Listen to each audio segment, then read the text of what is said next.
partenariat avec comme je l'ai dit, avec les écoles, les universités au niveau national et international. D'ailleurs, on a eu notre diplôme a été, disons, non pas validé, mais le fait d'avoir une co-diplomation avec des universités, que ce soit françaises ou américaines, donc dernièrement avec la MIT, GEODET, etc., a permis d'assurer la visibilité de Subcom. Si personne ne peut douter de cette évolution donc, impressionnante et spectaculaire de Subcom ces dernières années, quelle est réellement la recette pour atteindre ces performances? Donc en fait c'est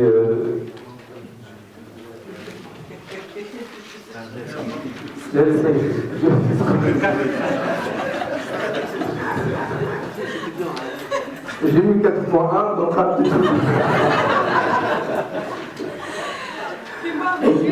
donc en fait comme on l'a mentionné tout à l'heure, donc en fait c'est surtout grâce à l'ouverture de Subcom sur l'international, sur l'abondance donc, des ressources, sur la qualité de l'enseignant, que ce soit tunisien ou recruté d'ailleurs, sur la qualité de l'enseignant et de l'étudiant. Et donc aussi grâce donc, au réellement participation des étudiants de Subcom à plusieurs manifestations au niveau international. On a pu gagner plusieurs prix et des challenges. Et là, ça a permis d'être dans les premiers au niveau national, mais aussi bien classés au niveau international. Donc sûrement cette évolution et cette réussite n'est pas sans problème et sans frein. Est-ce que vous pouvez citer quelques difficultés que vous avez rencontrées pendant cette période et comment vous avez pu les surmonter? Oui, donc en fait les deux difficultés majeures qu'on a rencontrées, c'était le problème de locaux, donc comme je l'ai dit, c'est résolu, et aussi le problème pratique. Donc en fait ce sont deux problèmes corrélés au fait. Le fait de ne pas avoir de locaux, ça ralentit la qualité et l'évolution de Subcom, donc on n'a pas pu disposer de ça, de travaux pratiques de bonne qualité, mais heureusement maintenant les choses sont réglées. Ah, merci. Merci madame. Vous réussissez. D'abord, avant de parler de Subcom, j'aimerais vous présenter. Je suis Sienne Eto, la cousine de Samuel Eto. Je viens du Cameroun, je représente une école camerounaise qui a été fondée en 2016 et qui a été fondée donc, sur le modèle de Subcom. Notre école fait partie d'un cercle de partenaires de l'école supérieure de communication de Tunis et donc c'est à ce titre que je suis là. Alors Subcom, qui nous a servi comme modèle, c'est hissé, particulièrement aujourd'hui au rang des écoles internationales. Elle discerne des diplômes pour plusieurs spécialités actuellement, alors qu'au départ, il n'y avait qu'une seule spécialité. Elle a été capable de rayonner sur l'Afrique parce qu'elle a réussi à implanter un certain nombre d'écoles partenaires, dont la nôtre évidemment. Elle est passée aujourd'hui, donc 2020, à 1000 étudiants, toutes spécialités confondues. Les produits phares de Subcom, c'est actuellement par rapport tant l'enseignement qu'au niveau de la recherche. C'est l'Internet des objets, les techniques intelligentes pour l'analyse des grandes masses de données appliquées à l'énergie, aux besoins de la santé, la sécurité et à l'agronomie. Donc depuis 2013 à peu près, Subcom a commencé à s'intéresser à de nouveaux secteurs porteurs et qui permettent aussi de contribuer à améliorer la qualité des étudiants et des chercheurs. Voilà. Comment va savoir? Il va très bien. Je l'ai fait la semaine dernière. Tout va bien. Il est prêt à sponsoriser des projets pour le professeur Subcom? Oui, maintenant, le Cameroun. Tu peux l'appeler maintenant? Oui. Vous êtes les premiers apparemment. Les premiers. Les meilleurs, les premiers. Tout le monde, vous déchaînez comme ça les jalousies pour ce classement international. Subcom, oui, pas nous. Comment vous avez fait? Subcom, justement, a eu un certain nombre de compétiteurs au niveau de l'Afrique. Oui. d'abord l'Égypte et l'Algérie. Donc ce sont a priori des partenaires, mais actuellement ils ont été compétiteurs et c'est Subcom qui a gagné, c'est très bien.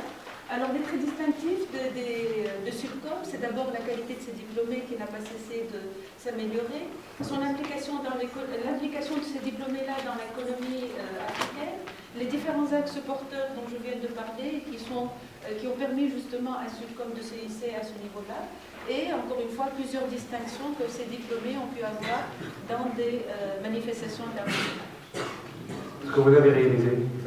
Alors Bonne d'abord, référence.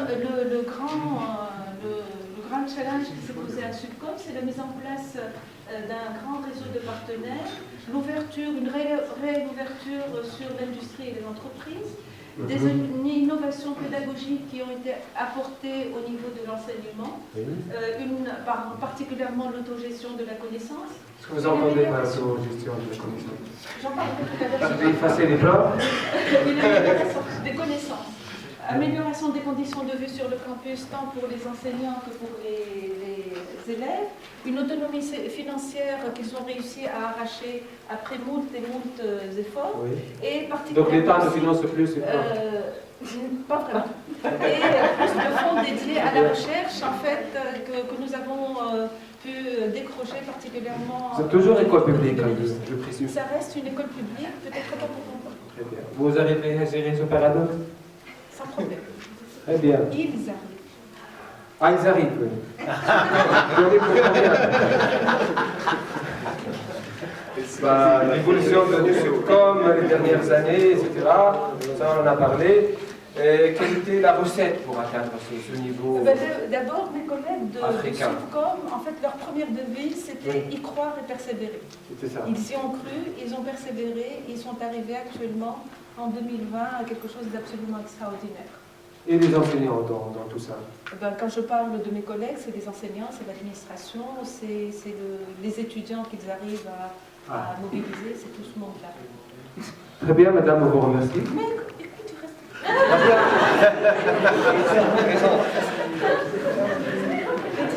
Ah, les difficultés. Oui, la question que vous avez dû certainement rencontrer des obstacles, des difficultés. Comment vous allez gérer tout ça? Comme tout pays de tiers-monde, comme plein de pays. En 2020, Subcom a été contrainte, en fait, a été un peu freinée par des lourdeurs administratives, Oui. par des manques de moyens, Oui. par quand même certaines rivalités qui se trouvent qui existent forcément entre soit les partenaires, soit les écoles de nos pays. Oui. Subcom aussi a beaucoup souffert du fait qu'elle n'avait aucun regard sur l'input de leurs étudiants, sur un certain nombre de visibilité politique. C'est-à-dire? Et donc,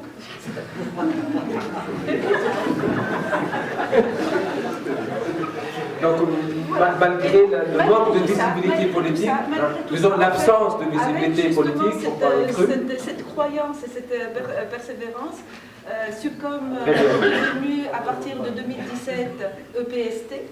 Donc elle arrive justement, comme je l'ai dit tout à l'heure, à être relativement autonome par rapport à ses finances.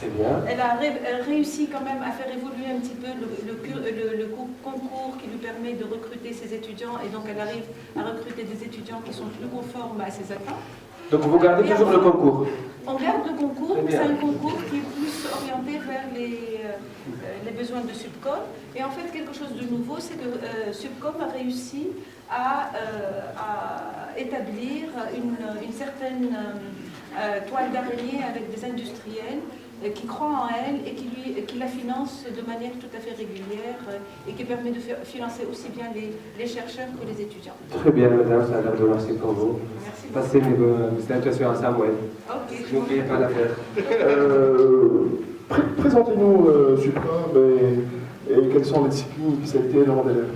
Donc, contrairement aux apparences, ce Subcom est grand par son rayonnement, par son activité, mais en fait, nous sommes petits en nombre. Nous n'avons que 500 élèves, répartis 2 tiers d'élèves nationaux et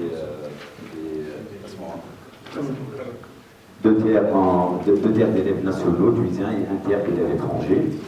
Notre formation, nous dispensons une formation générique en télécommunications que nous étoffons par des disciplines autour de la culture, du management, de la communication.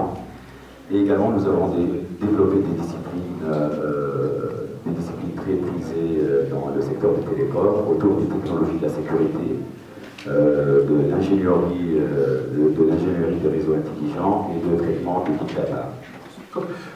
Dites-moi, comment vous faites, parce qu'il y a le tiers de l'ingénieur, il est de nationalité étrangère, ouais. Comment vous avez pu attirer 150 nationalités? C'est quand même fou, en fait. Vous avez le taux de nationalité le plus élevé en fait. Alors, d'abord, le 700 c'est un nombre très limité, très sélectif. Nous recevons beaucoup plus de demandes d'inscription que ce nombre-là. Nous avons des projets pour faire augmenter ce nombre, mais de façon contrôlée et organisée, et jamais au dépend de la qualité de notre formation et des projets que nous réalisons. Alors, en fait, le NTF provient d'un grand effort de partenariat qui a été développé au fil des années avec des universités régionales partenaires, avec des universités internationales. C'est le One Student, One Country. Donc, je pense que c'est une très bonne idée. On a créé une petite cellule marketing pour aller chercher ces étudiants-là, à travers des séminaires, des événements de partenariat, et on a même financé la formation de certains ingénieurs qui sont plus tard devenus des ambassadeurs de Subcom dans leur pays et qui ont pu ramener de nouveaux étudiants. En fait, je trouve que c'est une excellente idée. Le cousin de Samuel Eto'o, là, qui a fait ses études à Subcom gratuitement. Il a été recruté par notre cellule marketing. Donc, je pense que c'est une bonne idée. Bon, très bien. Et quels sont vos principaux compétiteurs dans Alors, ce... nous avons des compétiteurs régionaux africains, principalement l'Égypte, qui est le grand moment, l'Afrique du Sud, par son avance historique. Mais également, nous mesurons aux Irlandais par la qualité de l'enseignement et du niveau des projets à l'international que nous réalisons. Et comment vous avez compris, il y a 7 ans, en 2013, que la problématique de la sécurité, tout ce qui est embarqué, etc., on peut arrêter votre voiture parce qu'il quand il y a des failles dans la sécurité. Comment vous avez compris, vous parlez de 2013, il y a eu un problème entre Angela Merkel et le gouvernement américain, c'est ça? Il y avait donc un problème qui a été soulevé par la NSA. Au niveau national, nous avons établi une collaboration très étroite avec les ministères de tutelle, principalement le ministère des Télécoms et derrière tous les autres ministères, et qui nous ont fait participer de façon très active dans des projets nationaux de sécurité.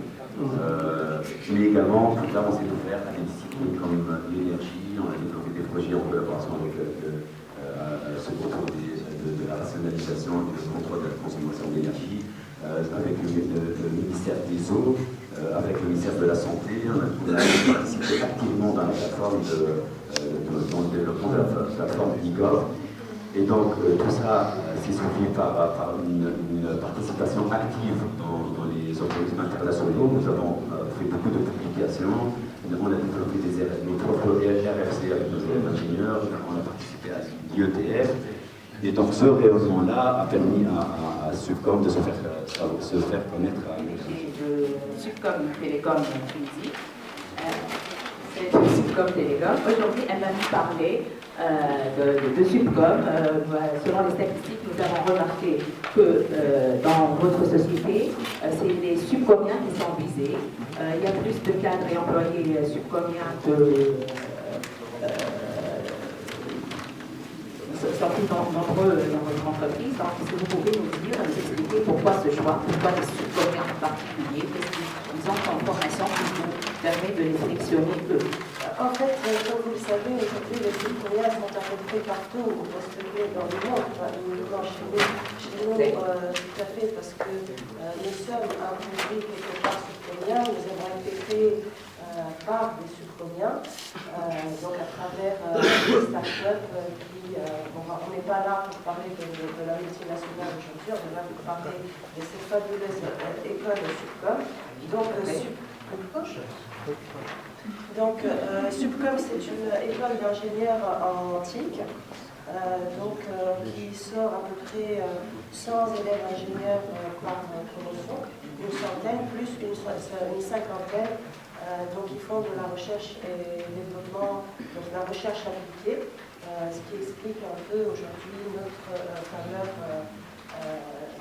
La visibilité de Subcom, c'est justement d'avoir parié très tôt sur l'aspect recherche appliquée à un temps où on ne parlait que d'ingénieurs uniquement métier et non pas en tant que chercheur Bien. Alors, selon vous, quelles sont les principales réalisations de Subcom? Et comment Subcom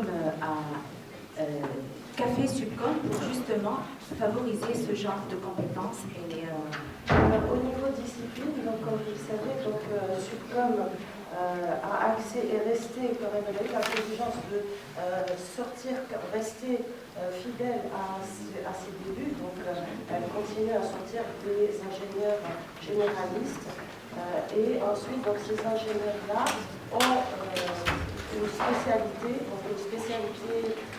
qui leur est donnée après.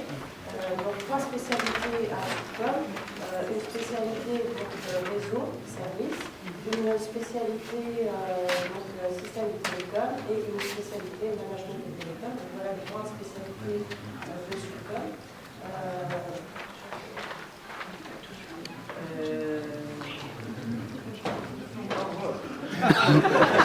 Vous êtes plus que 6 pourquoi?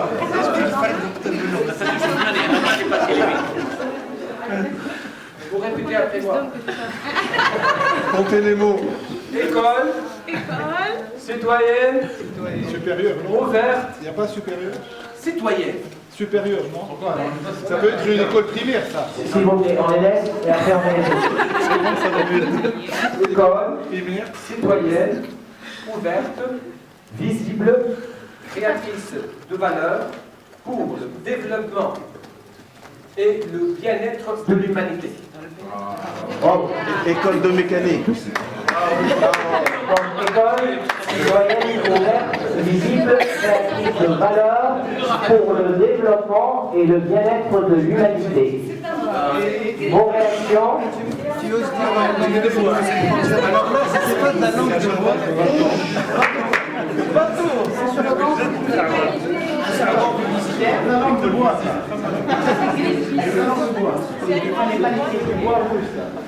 Moi, je trouve que c'est très vague.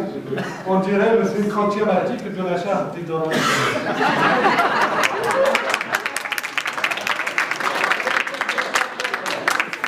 Il ne fallait pas vous critiquer, hein, tout à l'heure. D'autres remarques? La dernière? Oui, c'est juste que... C'est bien de penser à l'écologie, mais il faudrait penser à l'utilité aussi, parce qu'on ne voit rien. Où est-ce que l'écologie? Une remarque, oui? Bon, moi je tique sur le mot citoyenne. Pourquoi elle n'est pas citoyenne? Est-ce qu'on n'est pas. Est-ce qu'on ne vérifie pas ce critère en même temps?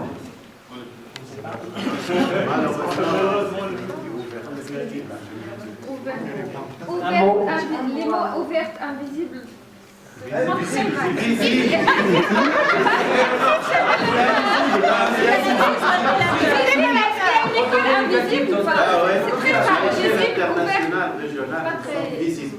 En réel.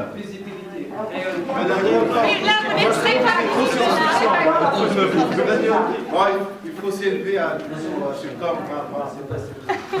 Qu'est-ce qu'il y a de plus par rapport à ce qui existe déjà? C'est pas le détail là. Ils ont publié quelque chose. Qu'est-ce qui existe? Qu'est-ce qui est le foot? La citoyenneté? La citoyenneté, il y a aussi une autre dimension.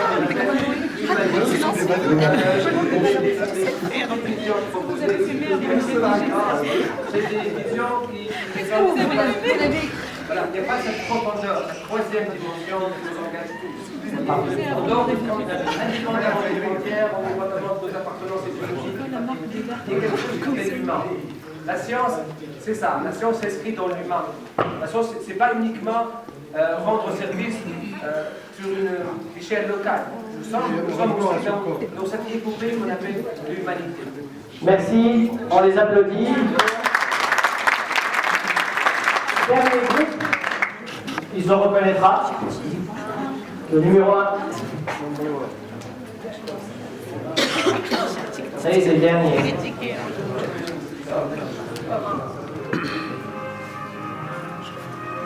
La numéro 2. La numéro 3. La numéro 4. La numéro 5. La numéro 6. La numéro 7. Vous avez compris qu'on écarte, hein? C'est pas en vote pour. À ce stade, la numéro 2 est écartée.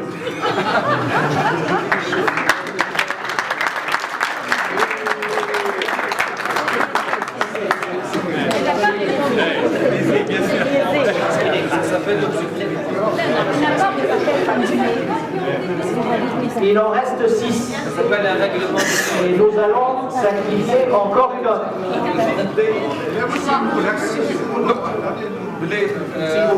S'il vous plaît. Pour avancer. Non, C'est à Claude, c'est à Claude. Est-ce que je peux proposer Haj? Oui. Allez, je m'ai un représentant de chaque groupe.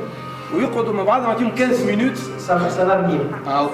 C'est juste écarté, ça ne veut pas dire qu'on va jeter à la poubelle. J'ai dit, ce n'est pas la vision Subcom 2020, ça ne ressemble pas à Subcom 2020. C'est tout ce que ça veut dire. Ça ne veut pas dire qu'il n'y a pas d'idée qu'on va reprendre dans la future vision. Jouez l'exercice jusqu'au bout, on discutera après, s'il vous plaît. Il en reste 6. On doit encore sacrifier une.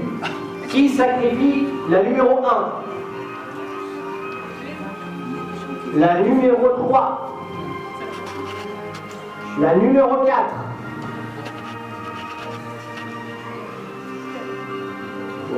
La numéro 5. La numéro 6. La numéro 7. La numéro 4 est sacrifiée.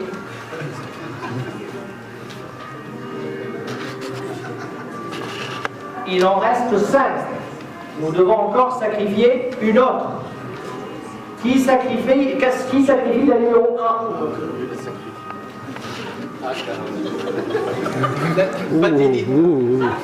La numéro 3. Faut compter. La numéro 5. La numéro 6. La numéro 7.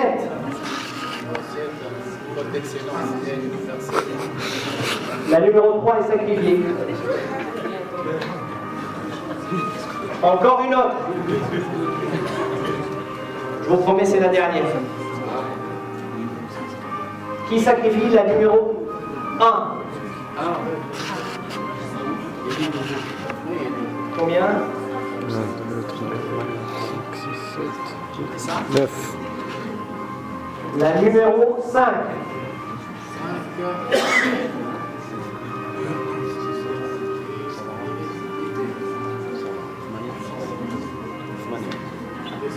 La 6. 6. La plaque de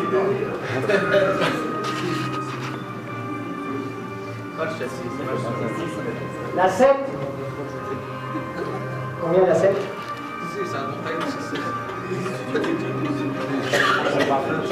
Et la 6, c'était combien? On refait le vote pour la 6. 6.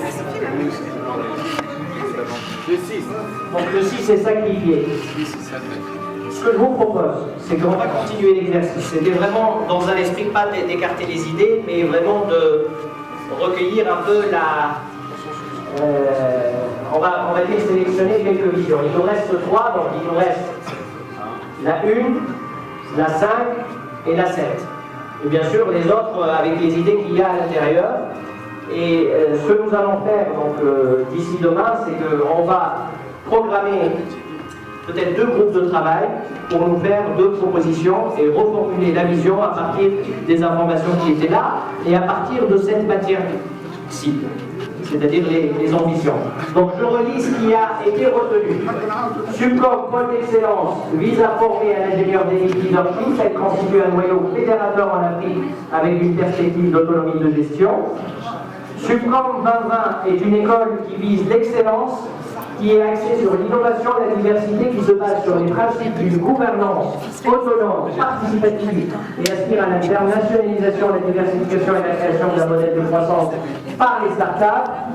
Subcom, école d'excellence universelle, forme des ingénieurs compétents, dynamiques, entrepreneurs et innovants, acteurs principaux de la roue économique nationale, régionale et internationale en titre. Bien sûr, avec ce qu'on a cité en ambition, je vous remercie beaucoup pour cette matière. Les deux groupes à qui on va déléguer cette tâche, donc bien sûr prendront en compte aussi les autres, ce qui a été dit dans les autres visions pour les enrichir. Et puis on reviendra peut-être demain pour faire un deuxième tour de sélection. Et c'est un processus qui peut prendre un certain temps, hein, une vision, ça ne se traite pas en quelques minutes. Vous êtes fatigués, j'imagine, on va aller déjeuner. Il est 1h. On reprend 14h30. Après le match. Non, avant ça va être difficile. Il faut quand même respirer, se nourrir. Donc 14h30 ici, on se retrouve pour une présentation TST. Merci.